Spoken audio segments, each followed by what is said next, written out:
He said it like she was background noise. I can't stand her anymore. He didn't know she was standing on the other side of the door, pregnant, barefoot, and trying to figure out if the silence in their home was her fault. She didn't cry. Not then.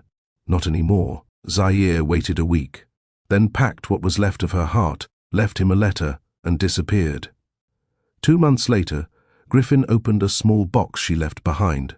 Inside was the one thing he never expected, and that was the night everything broke. Welcome back to Mr. Charles Stories, where real love meets hard choices and consequences don't always wait. This story isn't about a loud betrayal.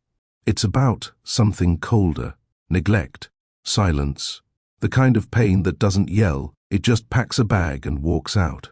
If you've ever loved someone who made you feel invisible, this one's for you. If you've ever held back tears so they wouldn't see you break, this one is especially for you. Tap subscribe if you believe peace is louder than begging. Hit like if you've ever had to love someone from a distance. And stay with me, because Zaire's story doesn't end in pain, it begins with it. Now, let's begin. Zaire Ellison used to love mornings, not because they were peaceful, but because they were hers. There was something about the stillness before the world expected something from her. She could stand in the kitchen with both hands wrapped around a warm cup, listen to the hum of the fridge, and pretend everything was fine. Pretend the man upstairs wasn't already up, scrolling through news alerts, checking stock movements, scheduling meetings with women who smiled too hard in silk blouses. Griffin used to come down and kiss her neck while she brewed her tea. Used to wrap his arms around her waist, pull her close and whisper, "You make this house feel like home." Now, he barely noticed if she was home at all. She hadn't heard him laugh in months. His footsteps sounded like an intruder's. Every door he closed felt like a decision. Zaire told herself it was the pressure. His real estate empire was swallowing time whole. New towers, new investors, new risks. Men like Griffin didn't sleep, they performed. But it wasn't pressure. It was disinterest, and it was bleeding her dry. It wasn't always like this. The first year of their marriage had been impulsive, passionate, chaotic in a way that made her believe in fate. He'd proposed under a thunderstorm, not because he planned it, but because he couldn't wait. "I know you're the one," he'd said, soaked and grinning. "I just don't want to do life without you." They married 6 weeks later. Private ceremony, no guest list, just vows, breathless laughter, and promises they meant at the time. Year 2 brought distance. He got busier. She stopped decorating the house. By year 3 they were in therapy. Zaire cried during sessions. Griffin stared ahead. He said things like, "We're just different people now, and I never signed up for this version of us." Still, she stayed. Still, she tried. The final straw was the IVF. They both wanted kids. At least, she thought they did. It was the one thing they used to dream out loud about, matching pajamas. Saturday pancake mornings, a little one running down the hallway. But after 2 miscarriages and hormone injections that left her bloated and bruised, she started going to appointments alone. Griffin always had a call, or a deadline, or a meeting with Camilla, his new PR director, who somehow needed FaceTime after hours, on weekends, at lunch, on Griffin's birthday. Zaire didn't cry when the specialist told her the last round didn't take. She just sat still and said, "Okay." The nurse placed a tissue box on her lap. Zaire didn't touch it. She went home that day and stood in the middle of their bedroom, hers really, and looked around. Noticed the empty crib still in the corner. Noticed her wedding dress hanging untouched in the back of the closet. Noticed how none of his framed pictures had her in them anymore. It had been gone for a while. The love, the effort, the partnership. Only she was still pretending. The final conversation wasn't meant for her. She was walking past his home office. Quiet, careful, carrying a stack of folded towels. The door was cracked open. Griffin was on the phone. His voice was low, tight. "I'm stuck, Camilla." Zaire stopped mid-step. "She's a distraction at this point. I can't stand her anymore." Her fingers tightened around the towels. But she didn't drop them, didn't gasp, didn't push the door open. She turned, walked back to their room, folded every towel again, and whispered under her breath, "Copy that." That night, she didn't yell. She didn't scream or throw anything or pack like a woman scorned. She moved with intention, quiet and sure. She folded 3 dresses into her weekender bag, her skincare, 1 framed photo, and 1 small box, a velvet ring box, dusty, unopened. She found a blank card, wrote 5 lines, signed it. Then she slid the card into a white envelope and wrote on the front, "Read when you're ready." She left before sunrise, didn't slam the door, didn't look back. The city air felt heavy, but her steps were light. She called a cab, gave the address to Mrs. V's building, an older woman she once helped with groceries months ago. The woman had offered her the spare unit downstairs, saying, "If you ever need space, just say the word." Zaire had smiled at the time. Now, she was grateful for it. When the cab turned onto Lennox Drive, her phone buzzed. "Griffin, you home? Can you send Camilla the investor binder? I need the one in the blue folder." Zaire stared at the screen, then powered the phone off. The apartment was small, quiet. It smelled like fresh paint and lavender. Mrs. V had left her a note on the counter. "Welcome, sweetheart. Whatever you don't say, I'll understand anyway." Zaire sat on the edge of the bed, took her ring off, placed it next to the velvet box, and exhaled. She didn't cry that day, or the next. But 3 nights later, at 2:07 a.m., Zaire sat on the bathroom floor with both arms wrapped around her knees, and the silence pressed against her like bricks. Still, not a single tear. 2 weeks passed. No calls, no apologies, no questions. Not that she expected any. Griffin Rowan didn't chase. He redirected, restructured, rescheduled. He didn't sit with things. He moved past them. And Zaire. She was done being easy to ignore. Each morning, she brewed tea in the tiny kitchen with the chipped tile. The window faced the alley, but the sun still found its way in. She played soft music, no alarms, no shouting, no silent treatments. The quiet was new. At first, it felt like grief, but soon it started feeling like peace. Mrs. V checked on her daily, not with pity, but with presence. "You sleepin' okay?" the old woman asked, holding out a warm plate of cornbread. "I'm getting there."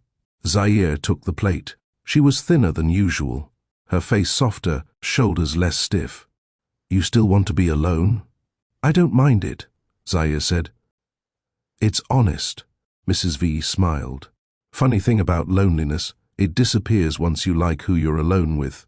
That hit, not in a dramatic way, but in the kind that sticks. It was a Friday morning when Zaire noticed something off. The smell of eggs turned her stomach. Her bra felt tighter, her body slower. She tried not to think about it, but it lingered.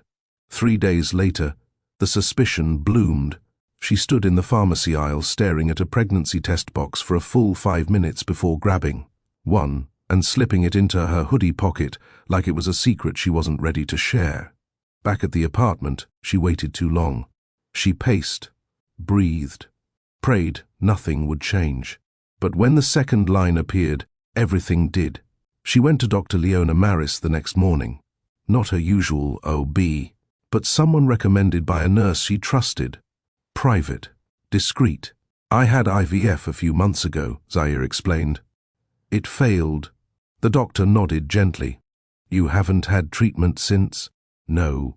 Dr. Maris studied the screen, then turned. "You're 8 weeks."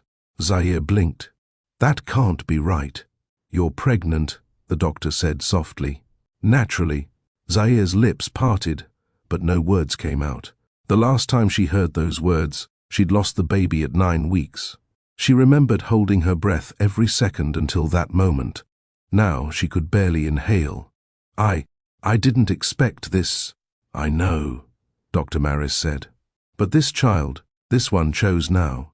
Zaire walked out into the sunlight, hand resting gently over her belly.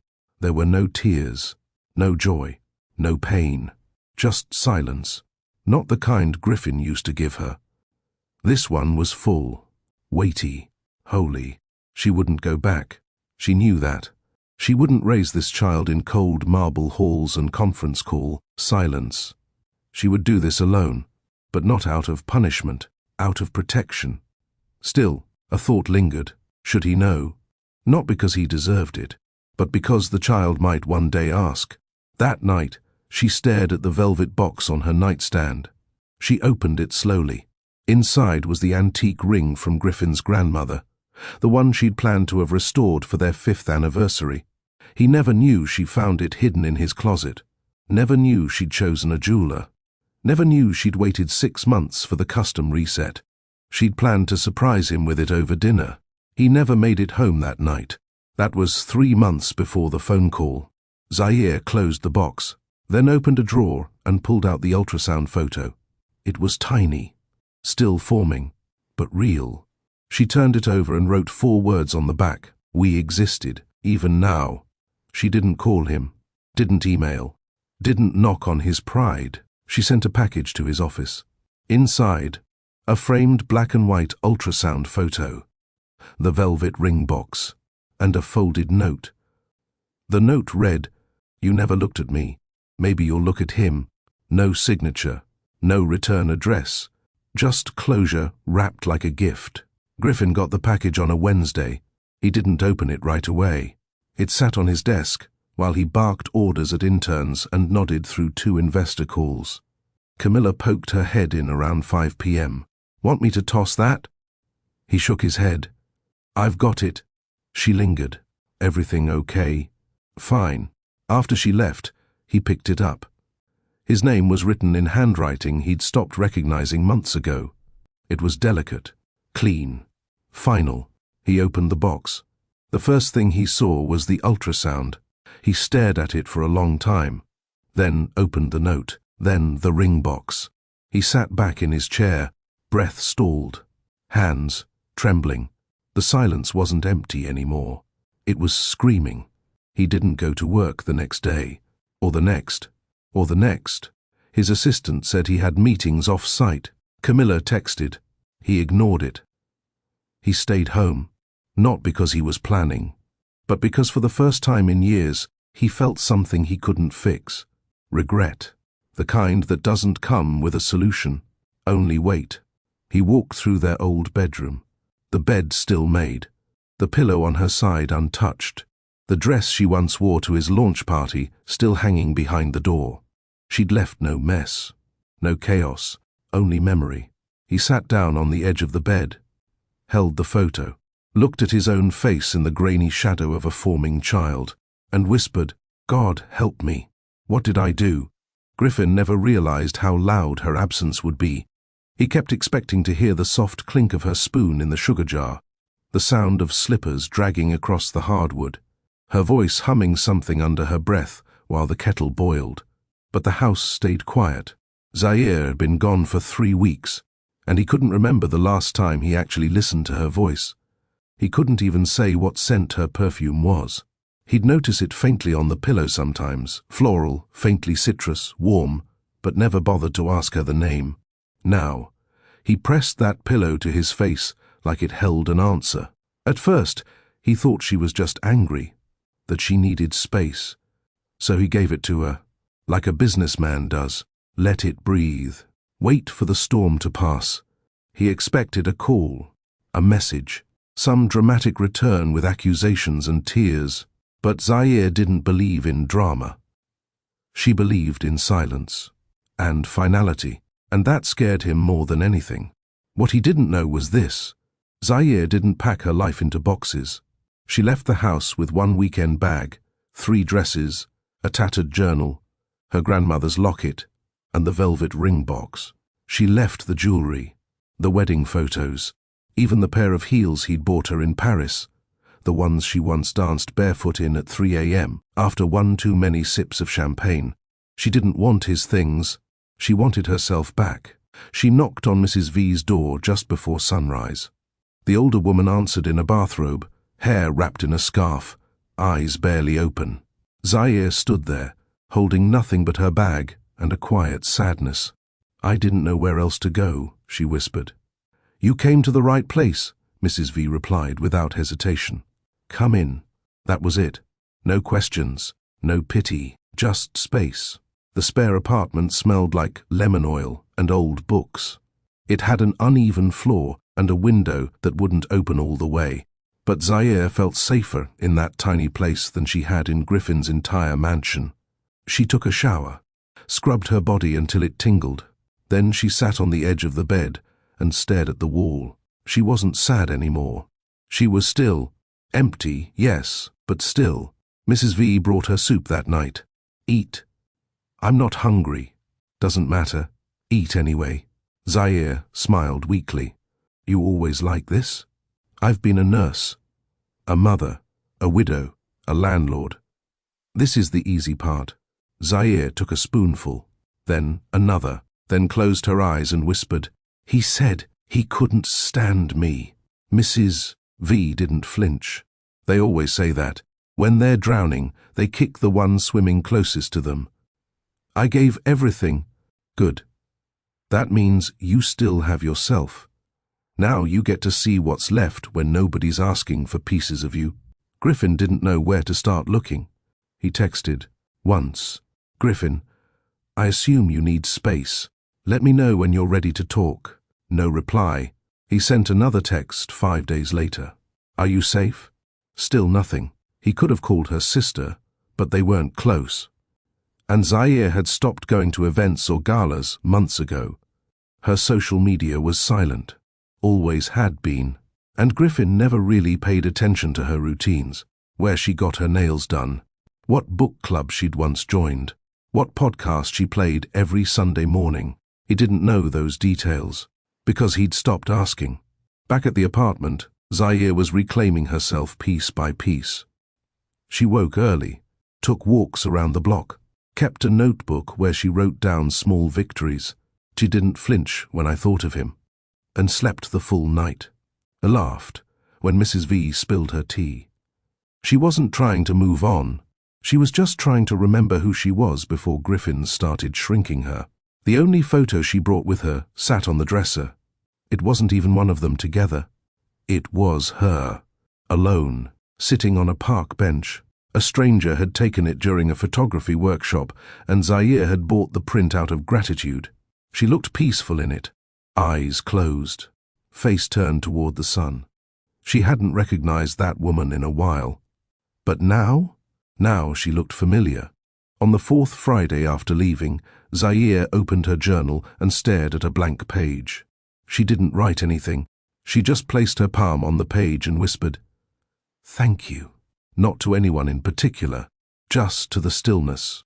Meanwhile, Griffin stood in their now empty bedroom, looking around like a man who had walked into a museum of his own failures. He picked up her old scarf from the chair. It smelled faintly like her. And that was when it hit him. She wasn't coming back for closure. She'd already given it to him. In that envelope, in the box, in the decision not to chase him anymore. The symptoms were quiet at first. Zaire blamed the nausea on stress, the dizziness on poor sleep, but when she couldn't finish her tea without gagging and started crying. At a baby commercial she would have normally skipped, she knew. Something was different. She waited 2 more days before saying it out loud. Sitting on the edge of Mrs. V's couch, she tucked her legs underneath her and said softly, "I think I'm pregnant." Mrs. V didn't blink, didn't gasp. She just nodded, like she'd already known. "You want to find out for sure?" Zaire hesitated. "I'm not sure if I'm ready." "You don't have to be ready. You just have to be honest." That night, Zaire lay awake with her hand resting lightly on her stomach. She remembered the last embryo transfer, the sterile lights, the hushed voices of nurses, Griffin checking his phone in the corner, then standing up mid-consultation to take a call in the hallway. She remembered lying there, alone in the room, legs still in stirrups, blinking, at the ceiling while trying to believe her body could still hold something. And then, weeks later, bleeding quietly in the middle of the night. No ambulance, no panic, just a folded towel, a closed bathroom door, and Griffin sleeping soundly on the other side. That time had been clinical, cold, calculated. But now her body felt alive, untouched by syringes and calendars, untouched by him. This felt like hers. Dr. Leona Maris was calm and gentle, a private OB who didn't ask too many questions. Zaire explained what she could, that she'd gone through IVF, that she thought she couldn't get pregnant naturally, that she hadn't told the father. "Do you want to keep the baby, doctor?"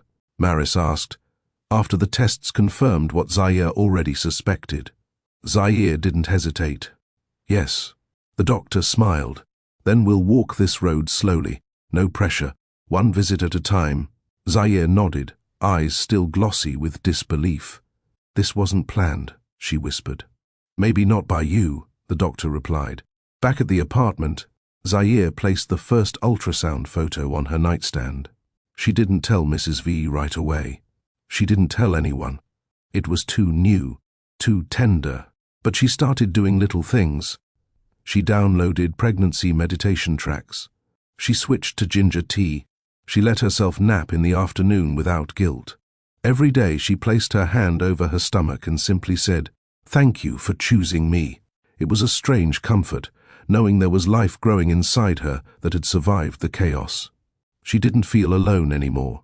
The thought of Griffin came in flashes, not as a longing, but as a weight she'd let go of.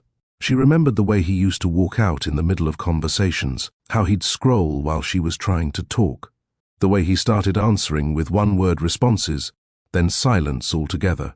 She remembered how he stopped calling her babe, how her jokes stopped landing, how she started dressing down at home because dressing up didn't matter anymore, and how the day he said, "I can't stand her anymore," she realized she hadn't stood for herself in a long time.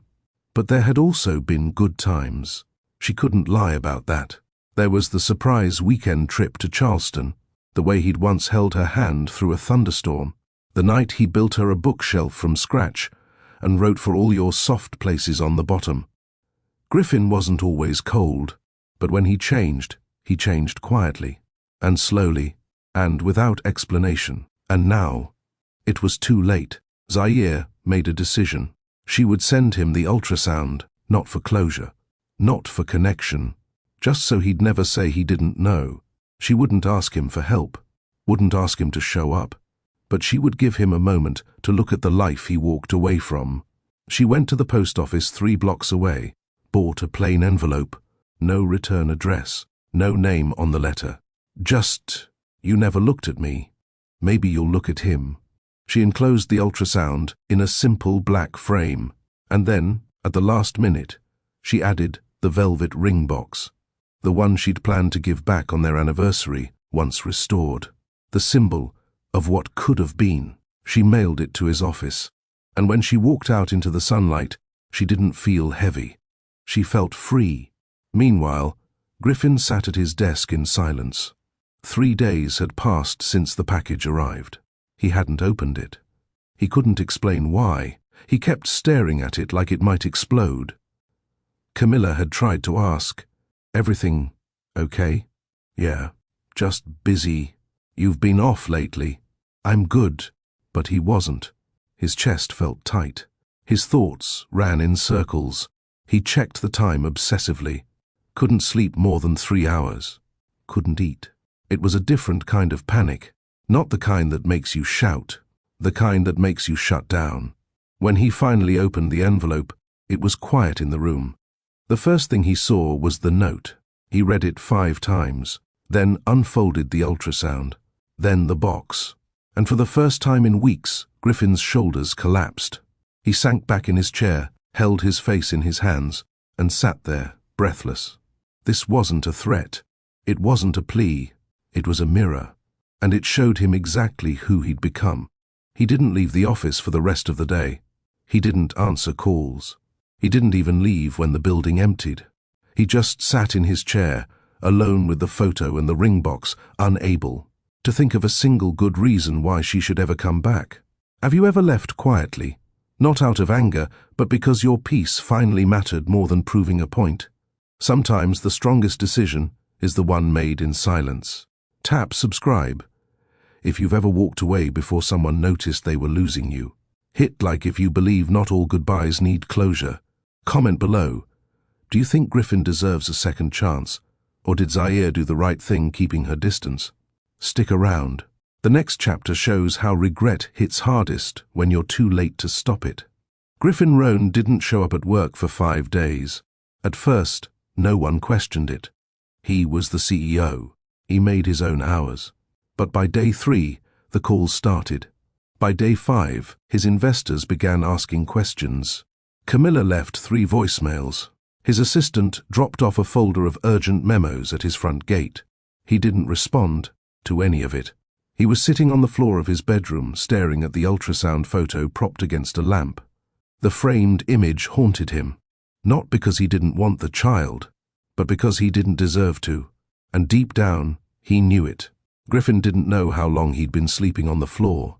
2 pillows, 1 blanket, and no appetite. He went through Zaire's side of the closet, everything gone. He checked the kitchen. The coffee mug she always used was still there. He picked it up and held it. It was cracked on the inside, just like everything else. He wanted to text her, to call, to say something. But what do you say to someone who begged you in silence and then stopped begging? He looked at the note again. You never looked at me. Maybe you'll look at him. The shame hit in waves. He remembered the fundraiser night. She'd stood outside in the rain, waiting for him to finish shaking hands and posing for cameras. He didn't even offer her his jacket, just told her to wait in the car. He remembered the IVF appointment he missed, the dinner she cooked and ate alone, the way she started talking less, not because she had nothing to say, but because she knew he wasn't listening. And now she was gone, and she was carrying his child. By Sunday, he reached out to someone he never thought he'd call, Zaire's older cousin, Elise. She answered on the 2nd ring. You finally grew a conscience? I deserve that, Griffin said quietly. Good. Because he deserved a hell of a lot more. I need to know if she's okay. Why now? She's pregnant. The line went quiet. Elise? I don't know where she is, Elise said. And if I did, I wouldn't tell you. Elise, please. I'm not trying to take her back. I just need to make sure she's safe. She's safer than she ever was with you. He sighed. I know. Then leave her alone, Griffin. Let her have peace. She hung up. That night, he sat on the balcony in the dark, barefoot, holding the ring box in one hand and the ultrasound in the other. He replayed their last few months like a film reel with missing audio. He couldn't remember the last time he said I love you, the last time he kissed her goodnight, the last time he looked at her without rushing past her presence. When had she become invisible to him? And why hadn't he noticed the damage he was doing? He couldn't let this be the end. Not for the baby. Not for her. He had to find her, not to control anything, not to demand anything, but to show up, even if it was too late. So he called Carter Jameson, a private investigator he'd used once for a corporate theft case. Carter didn't ask too many questions. He just said, send me a recent photo and last known location. Give me 72 hours. Griffin sent a wedding photo, one of the few where Zaire still looked happy, then gave him the name of her OBGYN from months ago. Said she'd likely change doctors. He didn't expect a miracle. He expected silence. Zaire, meanwhile, was living slow. She read books with titles like Rest is Resistance and the Art of Letting Go. She painted her nails soft colors, wrote in her journal every day, ate saltines before getting out of bed to help with the nausea, kept lemons by her pillow. Each morning, she greeted her baby like a secret she was proud of. Good morning, little one. She placed headphones on her belly and played classical music, not for development, but for peace. This pregnancy was her restart. She wasn't bitter. She wasn't angry. But she was clear. She wasn't going back to a life that didn't see her. When Carter found her, it took him 2 days. He spotted her exiting a modest medical building on the west side, hand resting over her belly. No makeup, simple clothes, calm. He called Griffin immediately. She looks healthy, about 4-5 months along, lives in an old duplex, safe neighborhood. No press, no drama. Griffin's throat tightened. She okay? She looked at peace. Can you get me the address? Yeah, but you sure you want to do this? Sometimes the best thing a man can do is back off. I'm not trying to win her back, Griffin said. I just want to be a father. There was silence. Then, I'll text it to you. That night, Griffin stood in front of the building for 27 minutes. He didn't knock, didn't buzz. He just stood there, watching the second-floor window where the light was still on, and then he left. Not because he changed his mind, but because he knew showing up unannounced wasn't love, it was selfish. He'd try again tomorrow. The right way. Zaire left her OB appointment with a gentle ache in her lower back and 2 folded printouts in her purse. She paused by the building's glass doors, taking a breath before heading into the warm sunlight. The city moved around her, cars honking, people talking, someone playing, saxophone 2 blocks down, but inside her, everything was still. She pressed one hand to her belly. The baby wasn't kicking yet, but she could feel the shift happening. A weight, a presence, a promise. She stepped out onto the sidewalk, grateful for the breeze. Then, she saw him, leaning against a silver car, head down, jacket in hand. Griffin. He looked thinner, eyes red, stubble on his jaw, clothes wrinkled, not polished or composed. Just there. Her stomach tightened, but not from the baby. He looked up. Zaire. She turned her face forward and kept walking. She had nothing to say. He followed, not close enough to threaten, not far enough to be ignored. Zaire, please. Just stop for a second. She didn't. Please. She stopped halfway down the block and turned slowly. Her eyes didn't carry heat. They carried clarity. What do you want? I read your note. She said nothing. I deserve worse. I know that. Still nothing. I just needed to see you. Make sure you're okay. Her hand rested protectively over her belly. You don't get to ask about my well-being, she said, her voice calm but sharp. You gave that up the day you told another woman I was a distraction.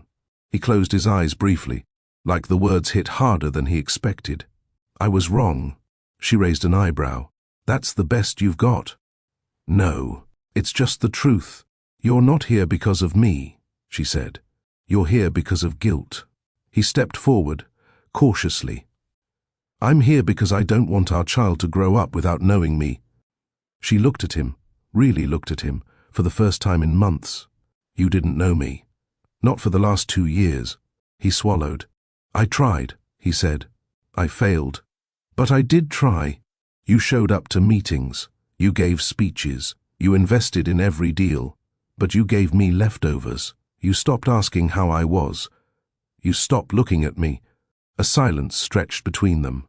Pedestrians passed. A breeze tugged at her scarf. Finally, Griffin said, Can we talk somewhere? She shook her head. You don't get to step back in just because you finally heard your own echo. I begged you in silence. I begged with every dinner you ignored, with every doctor's appointment you skipped, with every good night I said into a room that stopped answering. He looked like he wanted to collapse. I'm not asking to be forgiven, he said. I'm asking to be useful. Even if you never love me again. Her expression didn't soften. Love isn't a service, she replied. It's not something you apply for when you're ready. A few beats passed. Then she said, I don't hate you, Griffin. I'm just done trying to make myself visible. He nodded slowly. Then let me do the work. Let me show up. I won't push. I won't ask for anything. Zaire narrowed her eyes. No promises. No, I'll change. No grand gestures. None, he agreed. If you want to be part of his life, whoever he becomes, you'll have to show him the man you didn't show me. Her voice trembled slightly, but she held her ground. You can't earn your way back into my life. But maybe you can earn your way into his. Griffin exhaled. Then I'll be here. Quietly. Start there. He didn't follow her home. He didn't try to hug her. He just stood on the sidewalk as she turned the corner, hand still resting on her belly, posture unshaken. For the first time in a long time, Griffin Roan didn't feel like the one in control. He felt like the one learning how to show up without being invited. Back in her apartment, Zaire closed the door, leaned against it, and released the breath she didn't know she was holding. She wasn't shaken. She wasn't rattled. She was clear. She walked to her dresser, opened her journal, and wrote one line. He saw me today, but I didn't need him to. Griffin didn't show up the next day, or the day after that. He meant what he said. No pushing, no sudden reappearances. He wasn't trying to fix anything overnight. He'd done enough damage trying to lead without listening. But he also didn't disappear. He called Dr. Leona Maris' office and left a voicemail with the receptionist. "This is Griffin Rowan. I'm the father of one of your patients, Zaire Ellison. I'm not trying to interfere. I'd just like to cover her prenatal care anonymously, if possible." 2 hours later, Dr. Maris herself called back. "She's safe. She's healthy," the doctor said gently. "But I'll need her written consent before you can contribute in any way." "I understand," Griffin said. "Please let her know the offer is there. I won't bother her beyond this." He hung up, then waited. Zaire got the message a few days later. She'd just finished her checkup, baby measuring perfectly on track, heartbeat strong and steady. As she adjusted her cardigan in the mirror, Dr. Maris knocked lightly on the exam room door. "There's something I need to tell you," she said. Zaire raised an eyebrow. "What now?" "Your husband, ex-husband." He called the office. Zaire's chest tightened. "He didn't ask for information," Dr. Maris added quickly. "He offered to pay for your care, quietly, no strings." Zaire blinked. "I said we'd need your permission, of course." "Of course." Dr. Maris studied her gently. "Would you like that?" Zaire didn't answer right away. Then she said, "Tell him I said, thank you." But no. She went home and opened the small storage box under her bed. Inside it were 3 things.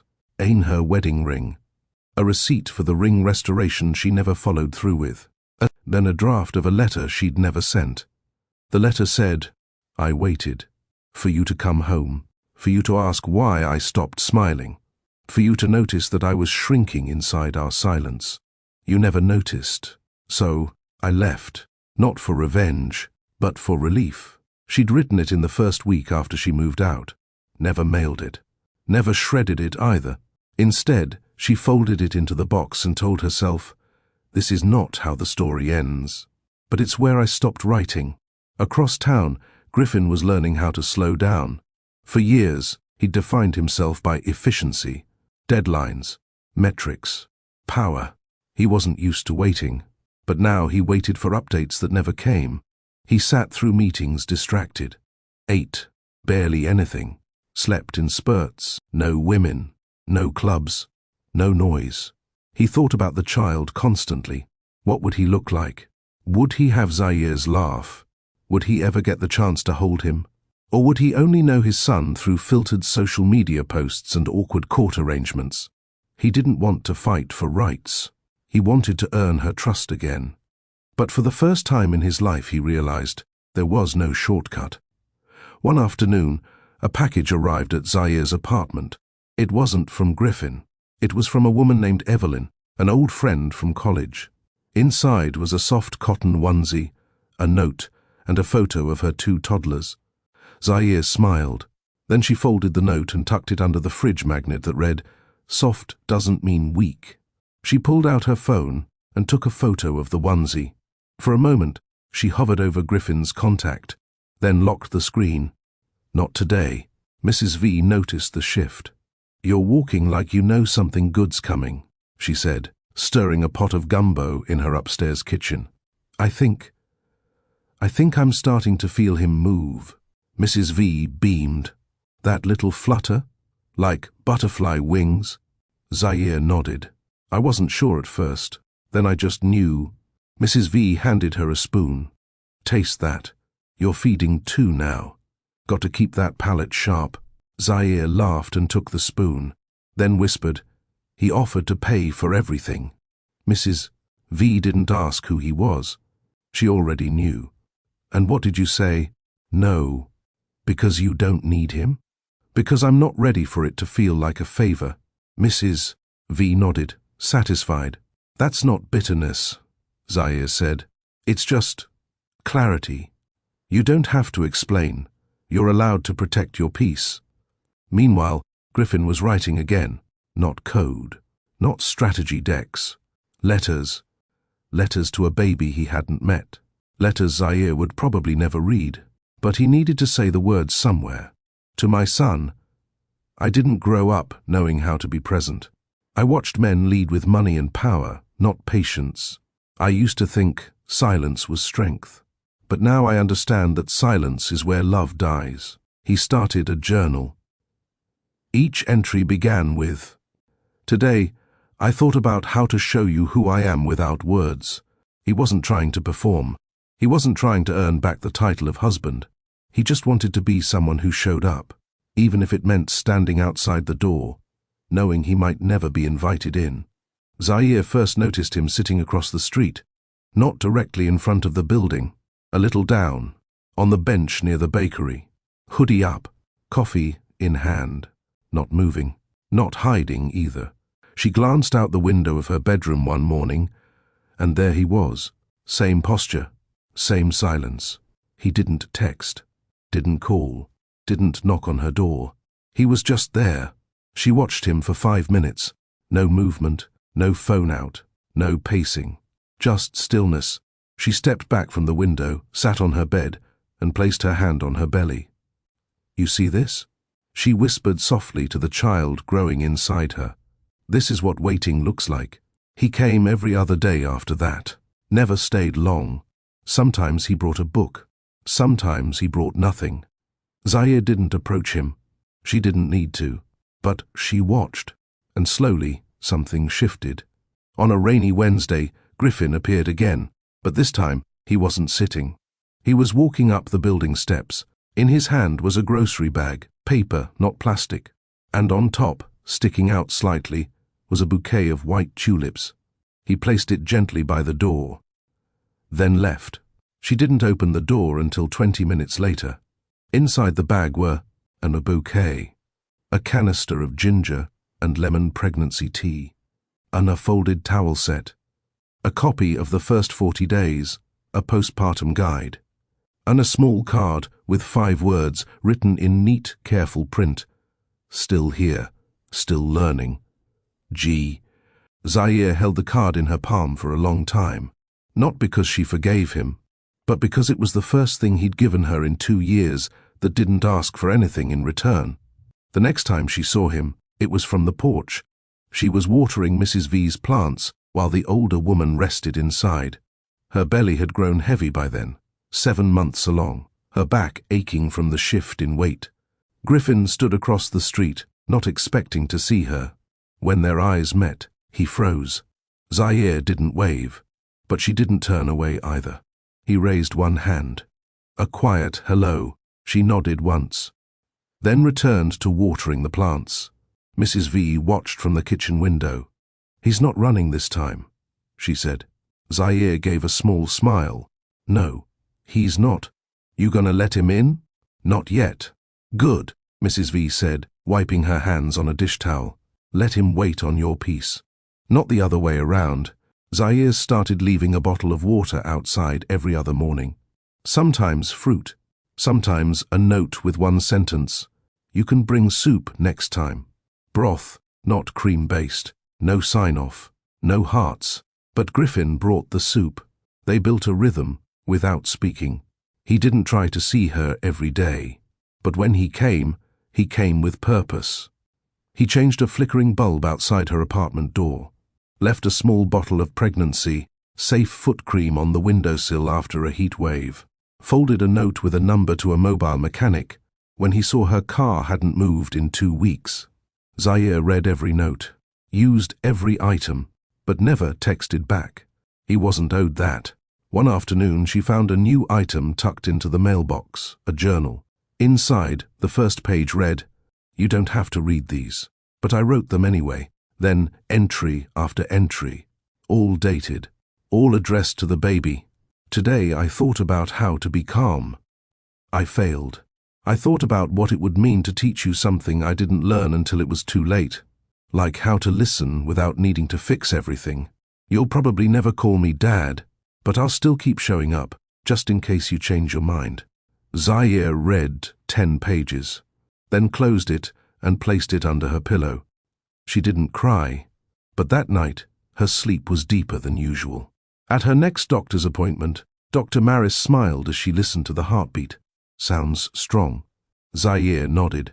You've softened, the doctor said suddenly, eyes still on the chart. Zaire tilted her head. I have. Dr. Maris looked up. You used to come in guarded, ready for bad news, but lately, you sit still. You breathe more. Zaire placed a hand on her belly. I think it's the quiet, she said. It doesn't feel empty anymore.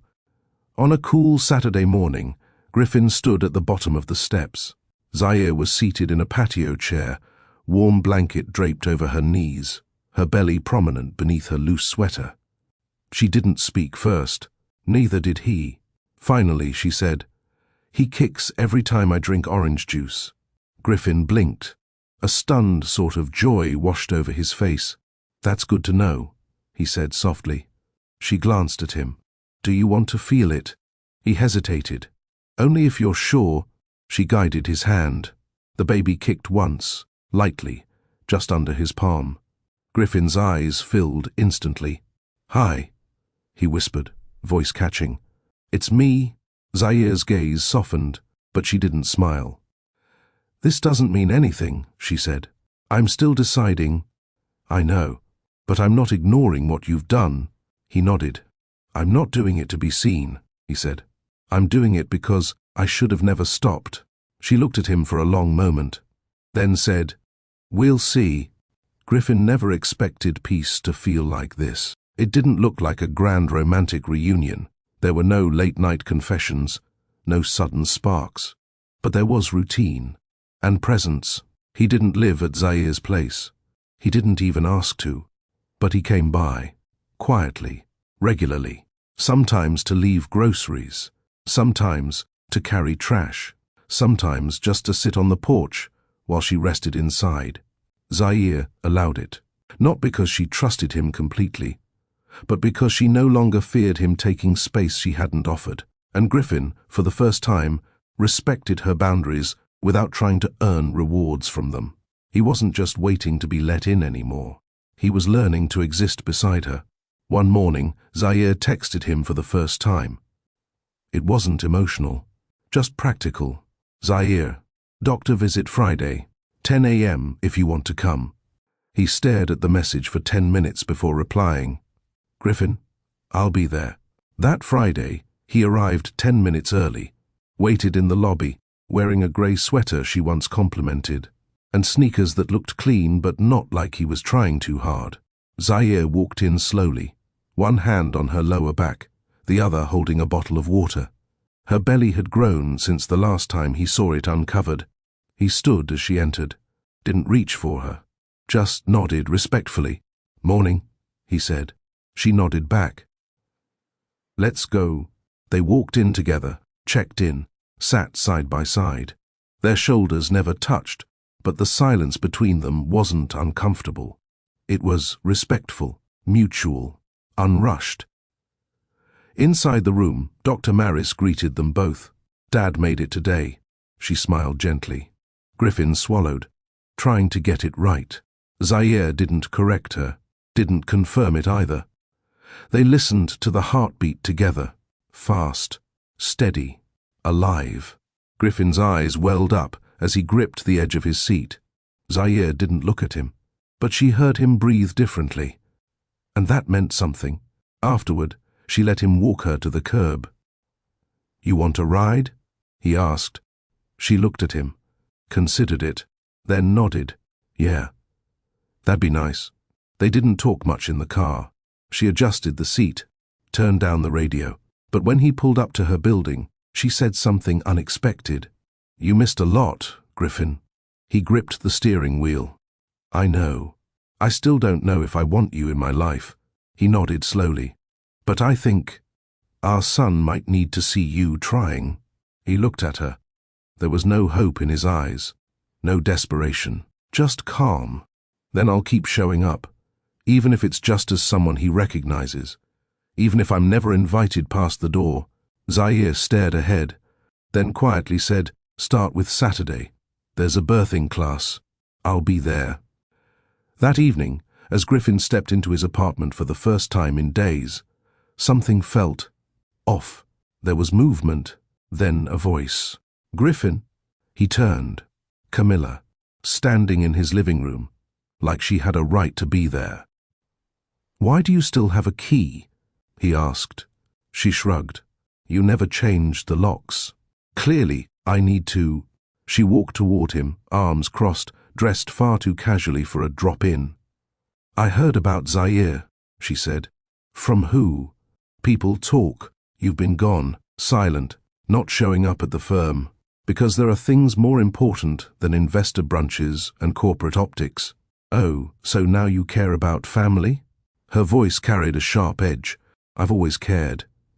I just didn't know how to show it, and I'm done explaining myself to people who don't belong in that conversation." Camilla tilted her head. "You really think she's going to let you back in?" Griffin didn't respond. "I was there, Griffin. I saw what that marriage did to you." "No," he said, stepping forward. "You saw what I let myself become in that marriage, and now you think a few grocery runs and check-ins are going to change it." "No," he said calmly. "But they're changing me." Camilla's face twisted. "I made things easy for you. She made them hard." Griffin's voice dropped. "She made them real." A long silence passed. Then she muttered, "You're a fool." "Maybe. But I'd rather be a fool trying to fix what I broke than keep pretending I was never part of the wreckage." He reached out and opened the door. "You need to go." Camilla's jaw clenched, but she walked out without another word. He closed the door behind her and leaned his forehead against it. She was a distraction, but not in the way he had once accused Zaire of being. Camilla was noise. Zaire was truth. And for the first time in years, he was finally listening. Saturday came with a chill in the air and a breeze that carried the scent of something new. Zaire wrapped a soft shawl around her shoulders and checked her reflection one more time before stepping outside. Her belly was heavy now, 8 months along and all baby. She moved slower, but she was grounded. Stronger. Clearer. She didn't know if Griffin would show. She hadn't followed up, hadn't reminded him. If he was coming to prove something, she didn't want him there. But if he was coming because he understood what was being asked of him, not as her husband, but as a father, then maybe there was room. When she arrived at the birthing class, there were already 5 couples inside. Laughter, nervous energy, the faint scent of lavender diffusing from a small corner humidifier. She sat alone in the chair furthest from the front, adjusting her water bottle and notebook. Then the door opened. Griffin stepped in. No fanfare, no rush. He carried a small bag over his shoulder and moved directly toward her. Not fast, not slow. Just steady. "Hey," he said softly. "You made it. I said I would." He didn't sit too close. He didn't ask to touch her. He didn't say anything about how she looked. He just sat beside her, present. The instructor, a woman named Val, began class with a warm smile. "We're not just preparing for labor," she said. "We're preparing for partnership. Whether romantic or not, you and your birth partner need trust." Zaire felt Griffin's posture shift beside her. Not in discomfort, but in awareness. As the class continued, Val demonstrated breathing exercises, positions, and techniques for physical support. They were paired up for each activity. Zaire hesitated. Griffin waited. "You okay with this?" she asked him. "Only if you are." She nodded. He moved behind her, placed both hands gently on her shoulders. His touch was firm, but careful. She leaned forward on a birthing ball, while he supported her hips with practiced pressure under Val's direction. Zaire closed her eyes. It didn't feel romantic. It felt safe. They practiced deep breathing. Griffin learned how to apply pressure to her lower back. He learned her cues, listened, watched. She didn't have to explain twice. When she shifted, he adjusted. When she winced, he paused. He wasn't overdoing it, wasn't trying to impress. He was simply there, for her, for their child, for this moment. During a break, Val asked the class to write down 3 words they wanted to feel during labor. Zaire wrote, safe, seen, respected. Griffin peeked over, but said nothing. Instead, he wrote his own quietly. Calm, useful, honest. They didn't talk about it. They didn't need to.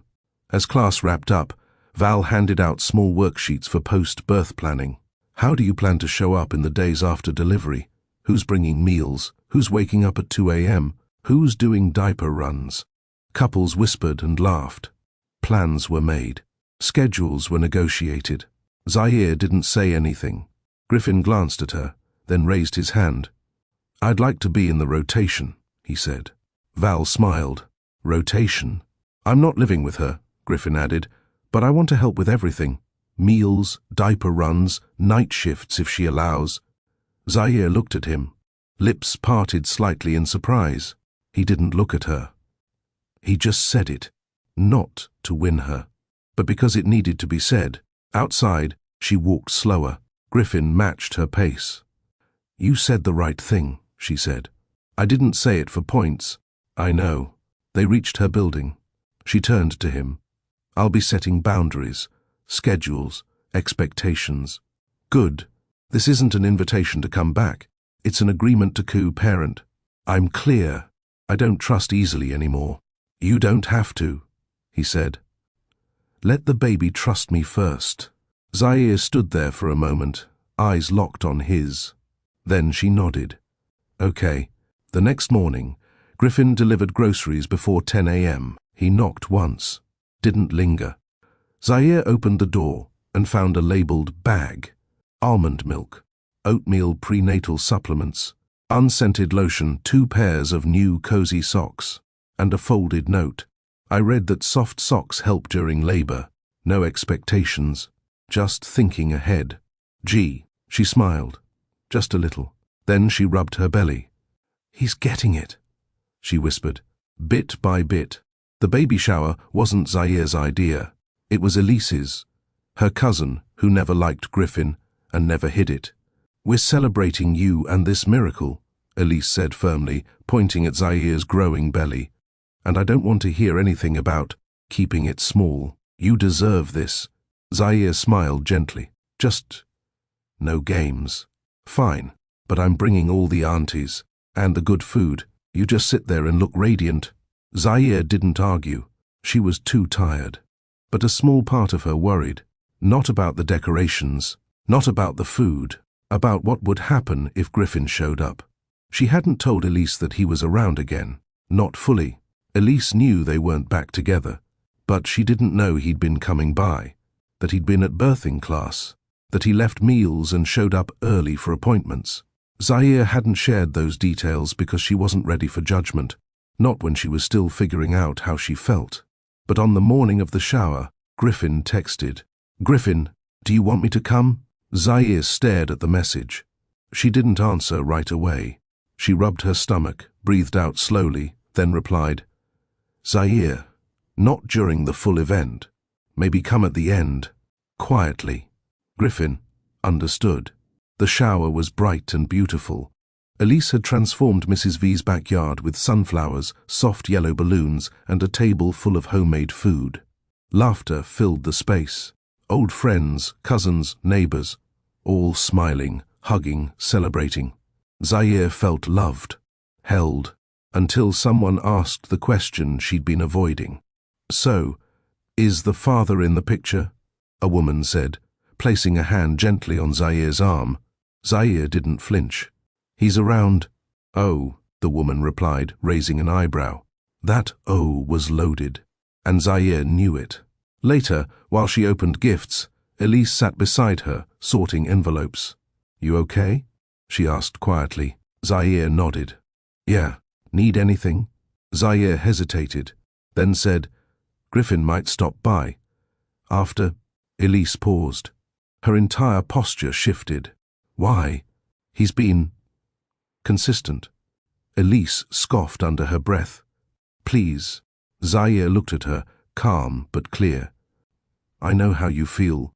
You don't, Elise said, because if you did, You'd remember how many times I had to sit on the phone while you cried yourself quiet. I haven't forgotten. He doesn't get to waltz back in with bags of groceries and think that erases 2 years of erasing you. Zaire nodded.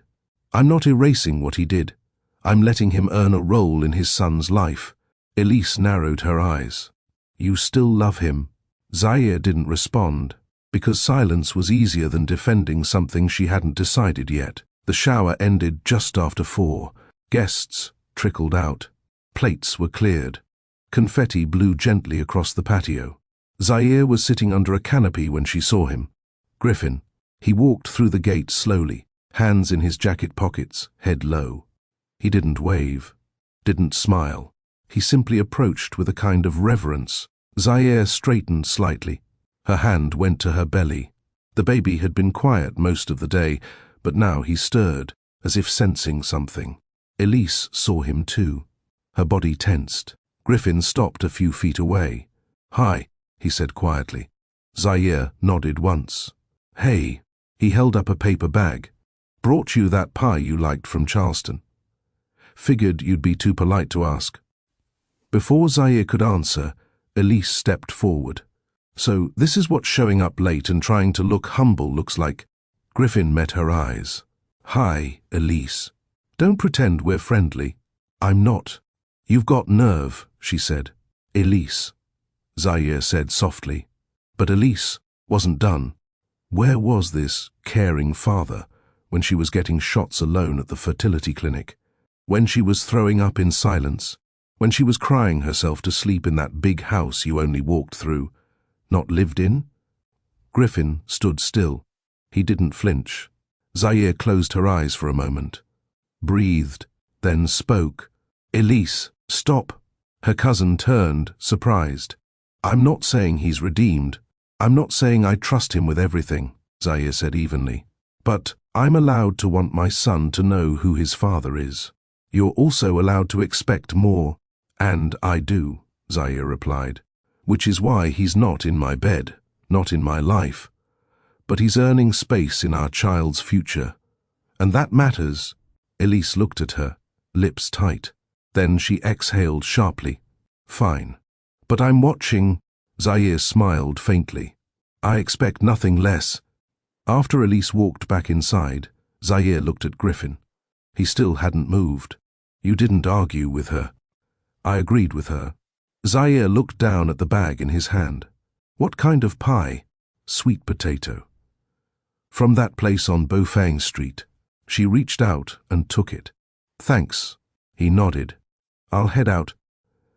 She looked up at him again, and for the first time in years, she said the one thing that mattered more than any apology. You did good today. Griffin's shoulders eased just slightly. Thanks. And then he left. No promises, no pressure, just presence. Griffin didn't show up for 3 days after the shower. Zaire noticed, not in a dramatic way. There were no missed calls, no unread messages, no tension pulling at her skin. But his absence, after weeks of quiet consistency, sat differently this time. He'd been so steady, so deliberate, so present. And now, a small part of her wondered, was the weight of Elise's words too much? Had he been reminded of who he used to be and decided it wasn't worth trying? She didn't want to admit she missed him. But she did. Not the man she left, the one who'd started showing up afterward. On the 4th day, just after 2 p.m., she heard the knock. Soft. 2 taps. Then silence. She opened the door to find a familiar face, but not Griffin's. A teenage boy stood there, holding a white envelope. Mr. Rohn asked me to drop this off, he said shyly. Said you might not want to see him today. Zaire took the envelope. Thank you. She waited until the boy was halfway down the steps before opening it. Inside, a gift card to the local organic grocery, a voucher for a prenatal massage, and a short note, hand-written. And I didn't want to overwhelm your space. But I didn't want you to think I'd disappeared either. I've been taking parenting classes online, watching videos, practicing with a doll that looks like it was made for nightmares. I'm learning how to change diapers with one hand. How to rock without pacing like I'm in court. How to swaddle without Velcro. I'm not preparing to be perfect. I'm preparing to be patient. G. Zaire sat on the edge of the couch, holding the letter like it might dissolve. She hadn't asked for this, but she realized she needed it. Not the things, the effort. Later that evening, she called him. Just once. He picked up on the second ring. "Hey," he said quietly. "Hey," she replied. She paused, then said, "You don't have to stay away." I wasn't upset about Elise. I figured. But it wasn't about her, it was about giving you air. Zaire looked down at her belly. "I have a doctor's appointment Friday. They're doing measurements. I'll be there." Her voice softened. "Maybe after you could come by. Help set up the bassinet?" Griffin's voice cracked just a little. "I'd love to." Friday came with overcast skies and a breeze that smelled like approaching rain. Griffin waited outside the clinic. No suit, no cologne, just a soft blue shirt and clean sneakers. Zaire smiled when she saw him. "You look like you left a board meeting to go buy diapers." He laughed. "Not far off. My CFO made a spreadsheet for formula comparisons." "You didn't?" "I did." She shook her head. "You're so strange." He smiled. "Only for the right reasons now." Inside the appointment room, the nurse measured fundal height, checked heart rate, took one more ultrasound for positioning. "He's head down," Dr. Maris said. "That's a good sign." Zaire nodded. Griffin didn't take his eyes off the screen. When they showed a 3D view of the baby's face, his breath caught. "He looks like you," he whispered. Zaire smiled faintly. "He's going to be loud. I can feel it." Griffin nodded. "Let him be loud. He's allowed to take up space." Zaire glanced at him, and something inside her shifted. It wasn't love. Not yet. But it was no longer guardedness either. After the appointment, they went back to her apartment. Zaire sat in the recliner, ankles swollen, back aching. Griffin opened the bassinet box, skimmed the instructions, and got to work. He didn't ask for praise, didn't fumble, didn't complain. He moved carefully, measured, adjusted. Zaire watched him from across the room. "Where'd you learn to do that?" "Trial and error. Took me 3 tries the first time I practiced at home." She chuckled. "You practiced?" He looked up. "If I can't build a crib under pressure, how will I manage a screaming newborn?" She tilted her head.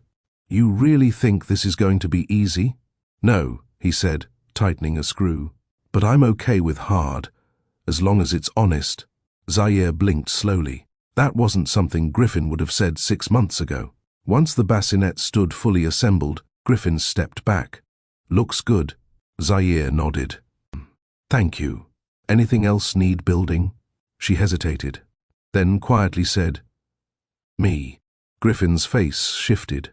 She didn't mean it as an invitation, more as a confession. "I'm still figuring out how to be someone new.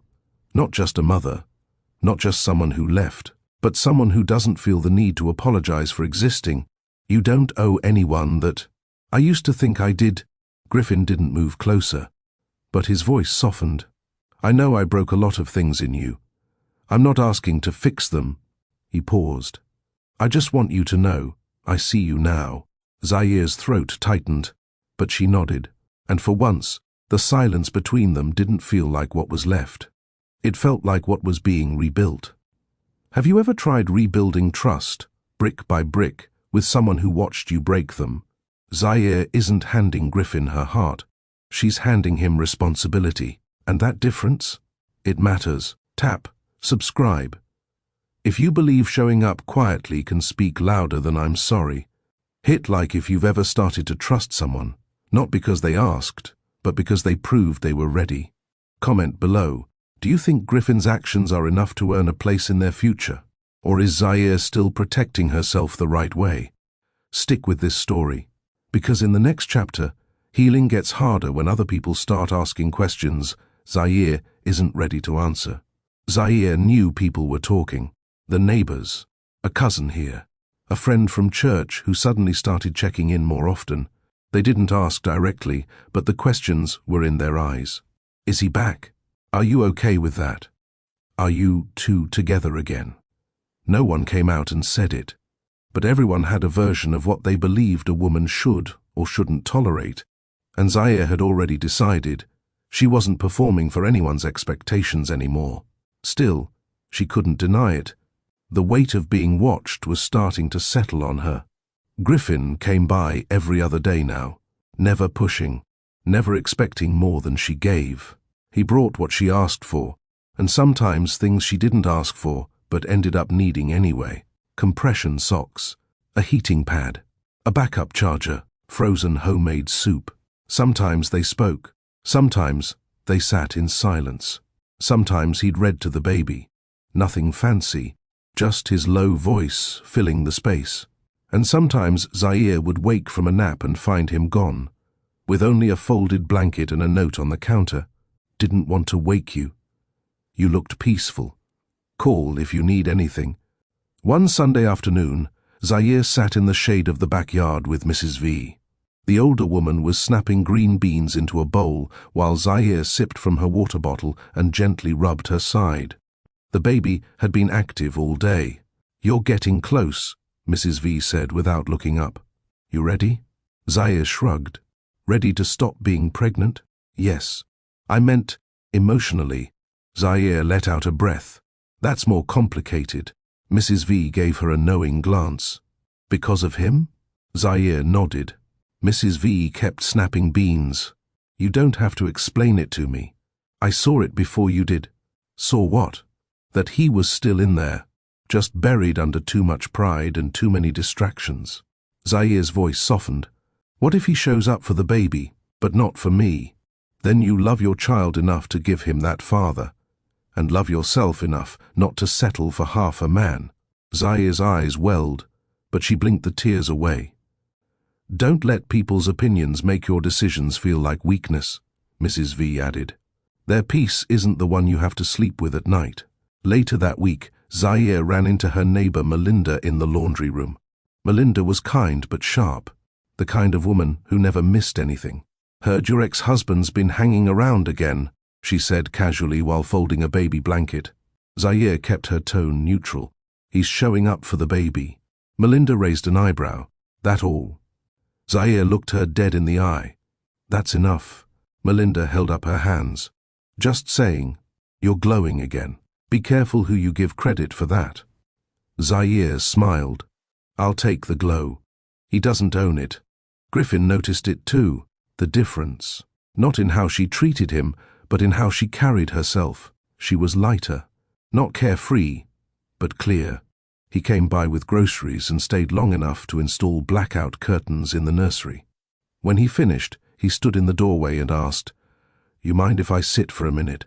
She nodded. He sat in the rocker, hands resting on his thighs, eyes scanning the room. "I bought this house thinking I was building a future," he said quietly. "But all I did was build walls." Zaire looked at him. "And now, I want to build presents. Not promises, just moments that matter." She didn't respond, but she stayed in the room, and that was enough. The next day, Elise called. Zaire picked up on the third ring. "Hey, you okay?" "I'm good." "You've been quiet, trying to stay rested." There was a pause. Then Elise asked, "Is he still coming around?" Zaire leaned back on the couch, rubbing her stomach. "Yeah." Another pause. "Elise, I know what you're thinking." "I'm not judging you," Elise said. I know how soft you can be with the people who hurt you." "I'm not soft. No, you're not. But you're fair. And sometimes fair means you end up giving people a second chance they don't know what to do with." Zaire didn't speak for a moment. "I don't know what this is yet," she finally said. "But I know what it isn't. It's not him pretending. It's not me begging. And that's already a better place than we've ever been." Elise sighed. "All right, I'll fall back. But if he messes this up, he won't." Zaire didn't say it with confidence. She said it with peace. Griffin came by that evening and found Zaire asleep on the couch, one hand draped protectively over her belly. He stood there for a long moment.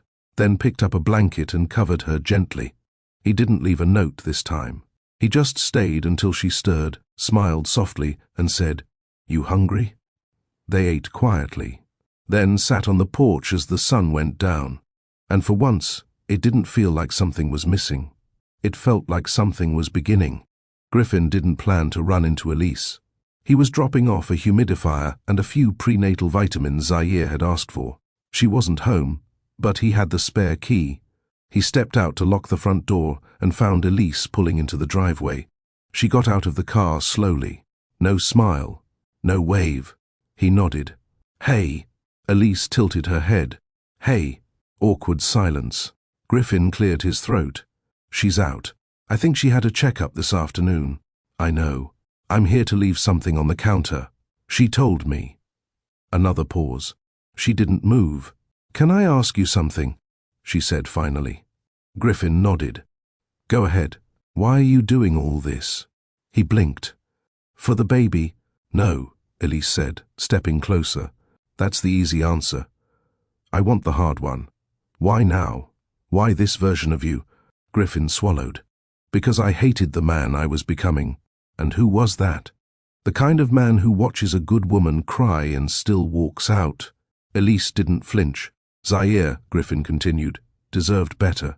She asked for better, and I gave her silence. I chose ego, work, image. I chose everything except showing up." Elise looked him over. "So, what do you want now?" "I want to be someone she doesn't have to recover from." Elise stared at him for a long moment, then nodded slowly. "You hurt her so much," she said. "I know. You broke something that took months to rebuild." "I know. She's not sure you'll stay." "I'm not leaving." Another long silence. Then Elise said, "Don't say it to me. Say it to her. But say it with actions, not apologies." She brushed past him and went inside. That night, Griffin sat on the couch while Zaire folded tiny baby clothes fresh from the dryer. The air between them felt calm, easy. He watched her for a moment. "You getting nervous?" Zaire smiled. "I've been nervous since the second trimester. Need help with anything?" She handed him a pile of washcloths. "You can fold these." He tried, failed, tried again. Zaire laughed. "You'd think you were assembling furniture." He smiled. "I'm better with power tools." She raised an eyebrow. "Good to know. The crib still squeaks." "I'll fix it tomorrow." There was a beat of silence. Then she asked, "Did you see Elise today?" Griffin nodded. "She came by while you were out." Zaire kept folding. "She asked me why I'm still showing up," he added. "And what did you say?" "I said, I want to be someone you can count on." Zaire didn't look up. "You said that." "I meant it." She exhaled softly. "We'll see." It wasn't a wall, but it wasn't a door either. Days passed. The baby's kicks got stronger. Zaire moved slower. Griffin started sleeping on the living room couch every other night, claiming it was easier in case she needed help getting up. She didn't argue. One morning, she caught him reading a baby book he'd clearly borrowed from someone else. It was dog-eared and filled with pink sticky notes. "You're really trying, huh?" she asked, leaning against the doorway. Griffin looked up, sheepish. "I need all the help I can get." Zaire's lips curved. "Keep reading." One evening, Zaire woke up from a nap to find Griffin cleaning the baseboards. She blinked. "What are you doing?" He looked up from the floor. "Nesting. You know I'm the one who's pregnant, right?" He chuckled. "Yeah." "But you've got enough on your plate." She sat down slowly. "Why does it feel like you're trying to erase the old version of you?" He paused. "Because he doesn't deserve to live here anymore." That night, she asked him a question. "Do you love me?" Griffin didn't blink. "Yes." "Then why didn't you fight for us before?" He looked down. "Because I didn't think I knew how to love right, and I was afraid that staying meant you'd finally see all my flaws, that you'd stop believing in me." She looked at him for a long time. "I saw your flaws," she said. "I just kept hoping you'd want to heal them with me." That night, Griffin didn't sleep on the couch. He sat next to her bed, holding her hand, as she drifted in and out of dreams. No words, no expectations, just presence. And when Zaire woke before sunrise and whispered, "I think I'm ready." "To believe you," Griffin leaned forward and kissed her knuckles, then whispered back, "I'll earn it, one day at a time." Zaire's due date was still 2 weeks away. She had a plan. She had a hospital bag. She had practiced her breathing and written out a birthing playlist filled with soft jazz and gospel tracks. But labor didn't ask for permission. It came quietly. At 3:12 a.m., with a dull ache in her lower back and a sharp pressure across her belly. At first, she didn't believe it. She shifted in bed, thinking it was just another one of those third trimester cramps.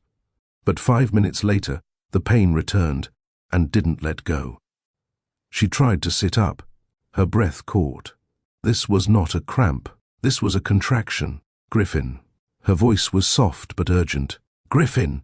He shot up from the couch in the corner like a man emerging from combat sleep. "What? What's wrong?" Zaire gripped the blanket, her face pale. "It's time." His face changed. "Now?" "Yes, now." He didn't ask questions. He didn't panic. He was up, shoes on, keys in hand before she could blink. He supported her carefully, helped her down the stairs, even remembered to grab her phone and charger. By the time they reached the car, her breathing was shallow and her nails were digging into the armrest. "Drive fast," she whispered. He did, but not recklessly. He didn't take phone calls. He didn't say much. He just drove with one hand on the wheel and the other wrapped around hers, letting her squeeze as tightly as she needed.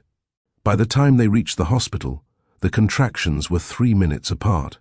The nurse at the front desk took one look at Zaire and called for a wheelchair. Griffin stayed by her side the whole way. When they reached the labor and delivery room, he helped her onto the bed and didn't once look away, even when her eyes welled with pain. Zaire hissed through her teeth. "You better not faint." Griffin cracked a shaky smile.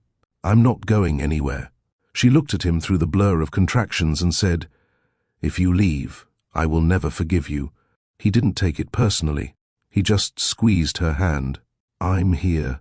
Elise arrived an hour later with fresh juice, hair ties, and one very serious glare in Griffin's direction. "You make her cry, I'll make you cry," she said calmly, setting down the bag of supplies. "Fair," Griffin replied without flinching. Labor was long. 6 hours turned into 8. Zaire was exhausted. Her body shook. Her eyes filled. Griffin sat behind her, helping her breathe, rubbing her back, holding her hand through every contraction. There was a moment when she screamed, an unfiltered, primal cry, and Griffin flinched. But he didn't let go. Not even when she said, "Don't touch me." Not even when she gasped, "I hate you." And especially not when she collapsed against him and cried, "I'm scared."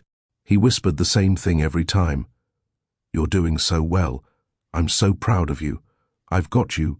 At 11:41 a.m., the room filled with the sound of a newborn's cry. Then a second. Twins, 2 boys. Zaire sobbed as one was placed on her chest. Griffin was silent, stunned, as he stared at the second one in the nurse's arms. The boy's eyes opened slowly, squinting against the light.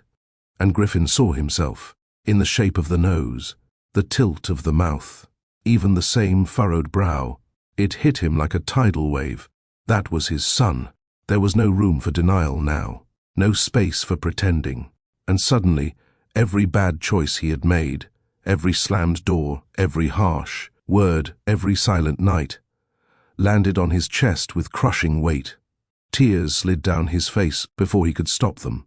The nurse placed the second baby in his arms, wrapped snug in a pale blue blanket. The boy yawned. Griffin couldn't speak. He sat in the chair next to Zaire's bed and stared down at the tiny face staring back at him. "You're real," he whispered. Zaire, exhausted but smiling weakly, reached out her hand. He took it without hesitation. "We did it," she murmured. He shook his head slowly. "You did it." The hospital room was quiet hours later. The babies slept in their bassinets. Zaire dozed lightly. Griffin sat in the corner, still holding the baby's hat in his hand. The weight of the day hadn't fully registered. He heard the door open. Elise stepped in, carrying a fresh blanket. She looked at him. "You good?" Griffin nodded. "Yeah." She paused. "You sure?" He didn't answer right away. Then, "I didn't think it would feel like this." "Like what?" "Like redemption." Elise smiled slightly. "Babies don't fix everything." "I know. But they change everything." He looked back at the bassinets. "They already have." Night fell softly over the hospital. The nursery light buzzed low. Nurses passed through like shadows. And for the first time in hours, the room was quiet. Zaire had drifted into a deep, needed sleep, her body finally relaxing after the marathon of labor. Both babies were in their bassinets, peaceful, swaddled. But Griffin couldn't sleep. He sat in the recliner near the window, one leg bouncing. His elbow rested on the arm of the chair, hand curled under his chin. He had held companies together through corporate storms. He had sat across from ruthless negotiators and never flinched. But this moment, it shook him. He stood quietly, walked to the bassinet, and picked up the baby wrapped in a soft grey blanket. The boy blinked, then yawned. Griffin held him like glass, carefully, awkwardly, but gently. He sat back down. "I don't even know where to start," he whispered. The baby stared up at him, tiny mouth twitching. Griffin let out a shaky breath. "You're mine. There's no denying that. I see it now. I don't know how I ever doubted it." Silence. I missed so much already. I missed the first kick, the sonograms, her cravings, the cravings she hid from me, and all because I was too wrapped up in my own guilt to just ask. The baby shifted, his eyes fluttering. Griffin swallowed. "I want to do this right. I don't want to be the man who almost walked past the greatest thing he ever created." He paused, then said quietly, "But I'm scared." That admission hit hard. It cracked something open. I don't know what it looks like to be the kind of father who shows up, who listens, who stays. The baby curled one tiny hand around his finger. Griffin stilled. A breath caught in his throat. Emotion surged. He didn't wipe the tear that slipped down his cheek. He just looked at the little hand wrapped around his, and for the first time, really let it sink in. This little boy had no idea who he was, yet he held on to him like he trusted him already. Zaire stirred. Her voice was groggy. "You're still up?" Griffin turned. "Couldn't sleep." She sat up slowly. "How's he doing?" "Peaceful," he said. "He's perfect." Zaire leaned back against the pillows. "He has your mouth and your ears." Griffin looked back down at the baby. "He's already more beautiful than I ever deserved." There was a long silence. Then Zaire asked, "Do you want to name him?" Griffin blinked. Zaire added softly, "I've been holding off, waiting. I thought maybe, if you stayed." He stepped closer to her bed, still holding the baby. "What names have you thought of?" Zaire gave a tired smile. "I liked Nolan for one. And Isaiah. I didn't want anything trendy, just something strong, gentle, like a soft landing." Griffin nodded, then whispered, "Isaiah." He looked down at the baby again. "Isaiah. That's you." Zaire smiled fully this time. "Yeah, that's him. What about his brother?" Zaire nodded toward the other bassinet. "That's Nolan." They both laughed, quietly. Nolan let out a tiny snore. Isaiah twitched in Griffin's arms. Zaire watched them, her heart swelling. Griffin didn't look away from Isaiah. "You saved me," he said quietly, more to himself than anyone else. "Before you even took your first breath, you saved me." Zaire's smile faded into something softer, more serious. "Griffin," he looked up. "You don't have to carry guilt to be a good father. You just have to be present." He nodded. "Show up," she said, "every day, even when it's hard. That's it." He whispered, "I will." "Then let that be enough." The next morning, the nurse came in with discharge papers. The babies were healthy. Zaire had no complications. They'd be going home by lunch. Griffin helped pack up the hospital bag and gather the tiny blankets. As he swaddled Isaiah in a Navy carrier, Elise arrived holding coffee and a car seat. "I came ready," she announced. "You look like you haven't blinked in 6 hours." Griffin took the coffee gratefully. "I haven't." Elise gave him a knowing look. "Welcome to fatherhood." Zaire chuckled as she adjusted Nolan's beanie. "You have to earn sleep now." Griffin smiled, his eyes tired but bright. "I'm good with that." The nurse returned with a clipboard. "Last thing, do we have a final decision on their last names?" The room went quiet. Griffin turned to Zaire, waiting. Zaire didn't hesitate. "Isaiah Ross." "Nolan Ross." She didn't glance at Griffin, didn't ask for permission, just spoke it with calm certainty. Griffin's eyes burned. It was more than just names. It was trust. It was grace. And it wrecked him in the best way. "Thank you," he said quietly. Zaire nodded. "Now, don't make me regret it." As they left the hospital, Griffin held one carrier, and Elise took the other. Zaire walked slowly, her steps careful but proud. The sun was shining. Atlanta traffic roared in the distance. Life was still moving. But for Griffin, everything had changed. He loaded the carriers into the back seat gently. Zaire settled into the front, her body sore but her heart full. As Griffin got into the driver's seat, he paused. He looked at her, then whispered, "You did something I'll never forget." She turned to him. "What's that?" "You gave me a chance to start over." Zaire said nothing, but her hand reached for his, and this time he didn't flinch. He held it, firmly, gratefully, and didn't let go. The baby monitor crackled before the sound of a soft wail spilled into the room. Griffin's eyes snapped open. 2:13 a.m. He was up before the second cry followed. Zaire didn't move. She had barely gotten 30 minutes of rest. He wasn't about to wake her. He dragged himself up from the couch in the nursery and walked barefoot to the crib. Isaiah was the culprit this time, his tiny arms flailing, face scrunched in a full cry. Griffin scooped him up carefully. I know, he whispered. "You're hungry. Let's fix it."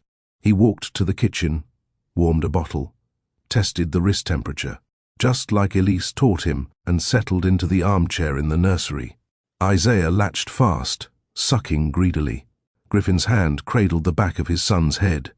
It still didn't feel real.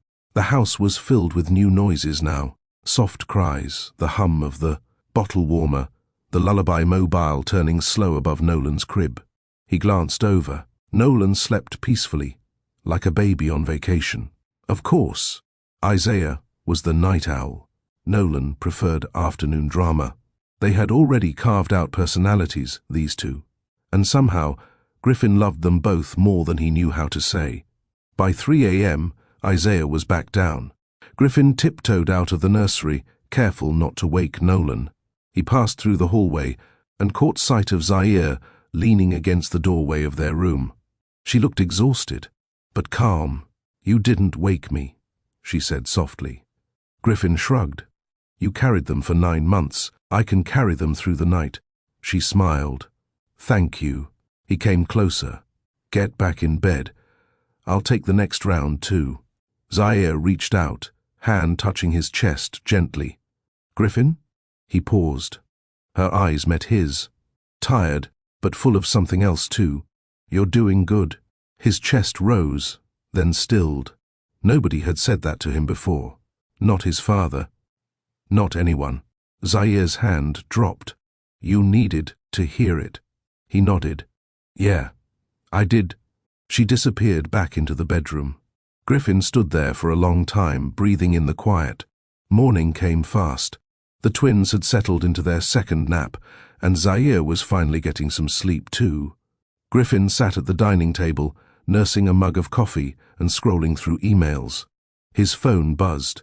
"Elise, you ready for today?" He froze. He had almost forgotten the paternity settlement hearing. Back when he believed Zaire was lying, he had asked for it. His attorney filed without his knowledge, and it had been scheduled before the birth. Now. It felt insulting. He typed, "It's off. I'll handle it," then deleted it. Typed again, "I don't want it going through, not anymore." Then finally sent, "Where do I start fixing this?" She responded instantly, "Elise, start by apologizing, and then withdraw the paperwork. Publicly, if you need to." Griffin stared at the phone. He had hurt Zaire deeper than anyone else ever had. She hadn't just left him, she had protected his sons, alone. By noon, Zaire was up and nursing Nolan. Isaiah was fussing nearby. Griffin sat across from her, sandwich untouched on his plate. "I have to tell you something," he said. Zaire raised a brow. His tone said it wasn't small. "I had a paternity case scheduled. From before, I didn't cancel it." Zaire stilled. She said nothing, just looked at him. "I didn't remember it until this morning," he added quickly. "I never planned to go through with it, not after all this. But it's still on file. Elise said it's public." Zaire didn't react. Her silence cut deeper than a scream. "I'm sorry." Still, nothing. She adjusted Nolan on her chest, eyes dropping to his face instead of Griffin's. "I was scared," he whispered. "I was angry. I wanted so badly to believe you. But I let doubt win." Zaire finally looked at him, and this time, her voice was clear. "You thought I would make up children and carry them for months to trap you." Griffin flinched. "No, I didn't want to think that. I just wasn't thinking clearly. Except you were thinking enough to sign legal papers." He had no defense. Zaire sighed, her eyes glassing. "I went to every appointment alone, every kick, every cramp, every day wondering how I'd manage if one of them got sick. I did that without you." He hung his head. "I know, I hate myself for it." Zaire didn't respond. She just rocked Nolan gently, calming him, even as she fought to steady her own breath. Then she stood. "I don't want to talk about this anymore right now." She disappeared into the nursery. Griffin sat frozen, his plate still untouched. Later that evening, Elise dropped by with groceries. Griffin met her at the door. "She's not speaking to me," he admitted. Elise gave him a look. "Because you've made things about you again. I told her the truth. You told her a truth that should have been gone months ago, and you told her too late." Griffin exhaled. "So what do I do?" "You fix it in a way that costs you something." He blinked. "What do you mean?" "Do something hard," Elise said. "Something that proves you're not afraid of being the one who's exposed now." That night, while Zaire bathed the babies, Griffin sat on the edge of the bed and opened his laptop. He went live on his private Instagram account, unannounced, unscripted. He adjusted the camera, then looked straight into the lens. "My name is Griffin Ross. I'm a father, and I made the biggest mistake of my life, thinking I had to protect my ego more than my family." He paused. "Months ago, I doubted the woman who loved me most. I let fear and past trauma convince me she was out to hurt me. And because of that, I signed a paternity case I never should have started." He swallowed. "But this week, I watched my sons come into this world. I held them in my arms, and I saw the truth with my own eyes. They're mine. And so is the responsibility of what I put their mother through." His voice cracked. "I'm sorry, Zaire. You didn't deserve any of it. And from this day forward, I'll be the man who makes things right, not the one who hides behind lawyers." He ended the live and closed the laptop. Behind him, Zaire stood in the doorway, wrapped in her robe, watching, silent. After the live confession, the silence wasn't the hardest part. It was what came next. Zaire didn't say a word that night. She didn't comment on the video, didn't ask why Griffin did it, didn't even look at him when she climbed into bed beside the bassinet, adjusting the baby monitor like she had for weeks. Griffin didn't expect forgiveness, but the quiet this time, it wasn't cold. It was weighty, like she was watching to see if his actions would follow his words. The next morning, sunlight filtered through the nursery curtains as Nolan stirred. Zaire was already up, burping Isaiah on her shoulder. Griffin offered to take Nolan. She handed him over without a word, but something in her touch had softened. They dressed the boys together. He tied the tiny swaddle wrap too tight. Zaire gently corrected it. He kissed Isaiah's head, and she didn't pull back. It wasn't peace, but it wasn't war either. Later, while the twins napped, Griffin sat at the kitchen island drafting the legal motion to formally withdraw the paternity filing. Elise had sent the exact language. All he had to do was sign, date, and submit it to the family court portal. But he didn't hit send. He printed it, signed it with pen and ink, then called the same clerk who had filed it weeks ago. "I'll bring it down in person," he said. No assistant, no middleman. That afternoon, Griffin showed up in jeans, a hoodie, and a baseball cap. No driver, no entourage, just a man facing his mistake. The filing clerk, Brenda, looked up in surprise. "Mr. Ross, you're here." He handed her the paper. "This stays off the record, not sealed, not buried, just closed." She scanned the form, then looked at him. "Are you sure?" Griffin didn't hesitate. 100%. Back at the house, Zaire was on the couch with Nolan asleep across her lap. She looked up as Griffin stepped in, winded but clear-eyed. "I did it," he said. "I filed the withdrawal myself. In person." She nodded, slowly. He took a seat across from her. "I know it doesn't undo anything," he said, "but it's the beginning. I'll keep showing up." Zaire adjusted Nolan and looked at Griffin for a long moment. "You embarrassed me," she finally said. "Not just legally, not just emotionally. You made me feel like I wasn't enough to be trusted." Griffin's throat tightened. "I know. But what you did last night," she continued, "it showed me something else." "What's that?" "That maybe you're ready to grow into the father they deserve." She didn't say partner. She didn't say husband. But father. That was the title that mattered right now. That night, Zaire didn't sleep in the nursery. She slept in their bed, with the babies close by. Griffin didn't join her. He didn't assume anything. He stayed on the couch in the hallway, within earshot if needed. In the quiet hours before dawn, Isaiah fussed. Griffin was already halfway to the nursery before Zaire opened her door. They paused, face to face. "I'll feed him," she said gently. "I'll change him first," he replied. And just like that, they moved together. No fighting, no old tension. Only care, only shared exhaustion and steady hands.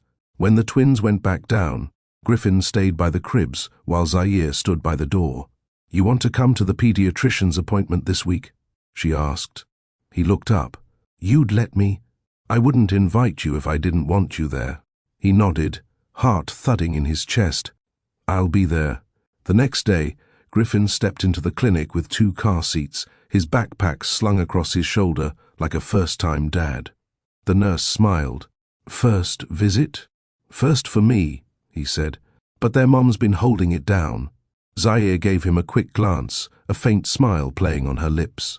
Inside the exam room, Nolan wailed at the weight check. Isaiah slept like nothing in the world concerned him. Griffin handled the diaper changes. Zaire filled out the paperwork. When the pediatrician stepped in and started asking developmental questions, Griffin answered most of them. Correctly. Zaire's brow arched. He caught it. "Elise made me flashcards," he said sheepishly. Zaire laughed for the first time in days. The doctor left them with updated growth charts and a follow-up date. On the way to the car, Zaire hesitated before opening her door. "You're trying." "I'm learning," Griffin said. "Good. Keep learning. They're worth it." That night, Griffin watched Zaire rock Isaiah on the front porch, the sun setting behind her, casting a warm gold halo around her hair. He stepped outside, holding a warm bottle. "Let me take him." She handed Isaiah over without hesitation. Griffin cradled the baby sitting beside her. "Zaire," he said after a long pause. "Yeah? I don't expect us to go back to what we were. I don't want to pretend like none of this happened. But I want us to be something better than what we used to be. Eventually." She turned to him. "You want forgiveness?" "No," he said honestly. "I want trust, even if it takes the rest of my life." Zaire nodded slowly. You're starting to understand. And for the first time in months, Griffin felt like he could breathe again, not because he was forgiven, but because she was watching, and she hadn't closed the door. Not yet. Griffin had always been early, for court, for school board meetings, even for bakery openings in the neighborhood. But that morning, he was late. The apartment door creaked as he stepped in, suit jacket in one hand, his tie hanging loose. The scent of coffee hit him first, then silence, no music playing, no baby giggling, no Zaire humming while folding laundry on the couch. The stillness rattled him. He stepped inside cautiously. The kitchen was spotless. A folded note sat on the counter next to a mug she used every morning. The one with the words "Still, I rise" in faded gold letters. He opened the note like it was fragile glass. "Griffin, I wasn't supposed to fall for you again. I was just supposed to heal, quietly, and walk away when I could finally. Breathe again. But you made breathing feel like us. You don't have to say anything. You don't even have to feel the same. But if you do, come find me. Z." His knees gave out slightly as he leaned on the counter. She hadn't left him. Not really. But she had pulled away again. And he hadn't noticed. That morning, she hadn't even packed a bag. He grabbed his phone, thumb trembling as he opened her messages. He hadn't texted since lunch yesterday. He scrolled up. No calls. No "I'm thinking about you." No "come home early" messages like she used to send when Amari fell asleep on her chest. Guilt hit him square in the chest. He went to their bedroom. Empty. He checked the nursery. Amari's blankets were gone. Then he remembered something she said weeks ago. "I don't run when I'm scared. I pause where I feel safe." And suddenly, he knew where she was. An hour later, Griffin knocked on a door he hadn't approached since high school. The door opened slowly.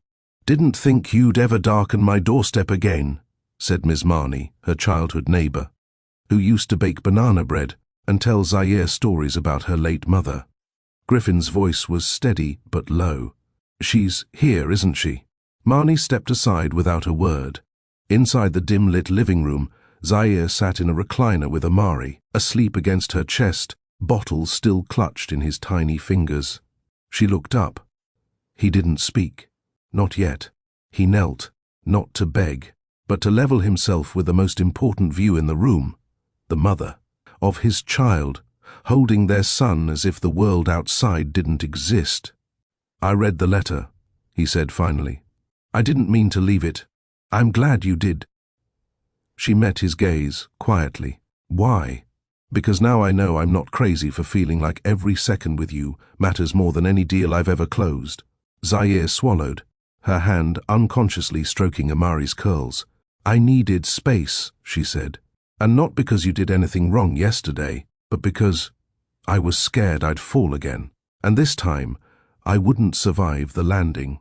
Griffin moved closer, resting his hand gently over hers. "Then don't fall. Just stand. I'll meet you right there." Tears welled in her eyes but didn't fall. He didn't ask for forgiveness. He didn't say, "I love you." He just stayed. And that was enough. For now. 1 month later, the sun poured into their living room like it finally understood what warmth meant. Griffin leaned against the doorway, watching Zaire carry Amari around the room with one arm while picking up scattered toys with the other. Her hoodie hung off one shoulder, and she was humming again, something she hadn't done in weeks. The sound felt like forgiveness. "You need help?" he asked. She smirked. "You saying that after I picked up 10 blocks and a sippy cup?" He walked over, kissed her cheek, and scooped Amari into his arms. "Teamwork." She arched a brow. "That mean you're doing bedtime duty too?" "I already ran his bath and warmed his bottle." She blinked. "Who are you?" He grinned. "Someone who learned that showing up looks a lot like folding laundry and staying for hard conversations." Zaire laughed softly. "So now you're a philosopher? Only when you're smiling." They shared a look, quiet, solid, real. Later that evening, after Amari was asleep, they sat on the floor surrounded by pizza boxes and old photos from their high school days. "Remember this?" Griffin held up a photo of Zaire at 17, all braces and box braids, flipping off the camera while holding a science fair trophy. "Oh no," she groaned. "That hairline was doing the most."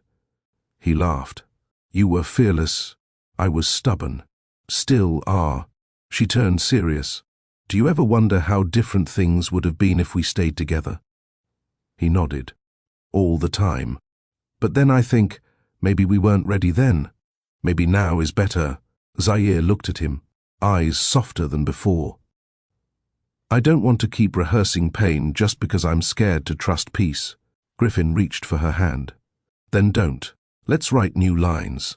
Let's let peace be the main character this time." Her voice caught. "You still have a way with words. I only need them with you." They leaned in slowly. No rush, no pressure, just shared air and unspoken memories, rebuilding trust one breath at a time. When their lips finally met, it wasn't desperate or showy. It was the kind of kiss that whispered, "This time, we're staying."